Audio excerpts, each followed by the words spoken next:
بلوچستان کے ضلع مستونگ کے علاقے لکپاس میں بلوچستان نیشنل پارٹی کے لانگ مارچ کے شرکاء کا دھرنا مسلسل 11ویں روز بھی جاری ہے۔ دھرنے میں خواتین سمیت ہزاروں افراد شریک ہیں جو ڈاکٹر مہارنگ بلوچ سمیت سیاسی کارکنوں کی رہائی کے حق میں پرامن احتجاج کر رہے ہیں۔ دوسری جانب اس مسئلے کے حل کے لیے اسلام آباد میں بلوچستان کو سمجھنے والے سیاستدان بھی آواز بلند کرنے لگے ہیں۔ سینیٹ آف پاکستان کے سابق چیئرمین سینئر سیاستدان اور سینیٹر میاں رضا ربانی نے اس سلسلے میں کہا ہے کہ بلوچستان میں اتفاق رائے پیدا کرنے کے لیے فوری طور پر ایک پارلیمانی کمیٹی تشکیل دی جائے۔ انہوں نے تجویز دی کہ مستونگ سے کوئٹہ کی جانب لانگ مارچ کے معاملے میں سردار اختر خان مینگل اور بلوچ یکجہتی کمیٹی سے مذاکرات کیے جائیں اور مسئلے کا سیاسی حل نکالا جائے۔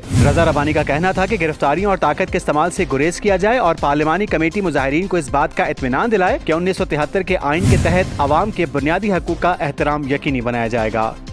بلوچستان کی تازہ ترین خبروں سے باخبر رہنے کے لیے گدروشیا پوائنٹ چینل کو یوٹیوب پر سبسکرائب کریں اور فیس بک، انسٹاگرام اور ٹک ٹاک پر فالو کریں تاکہ آپ سے کوئی خبر رہ نہ جائے۔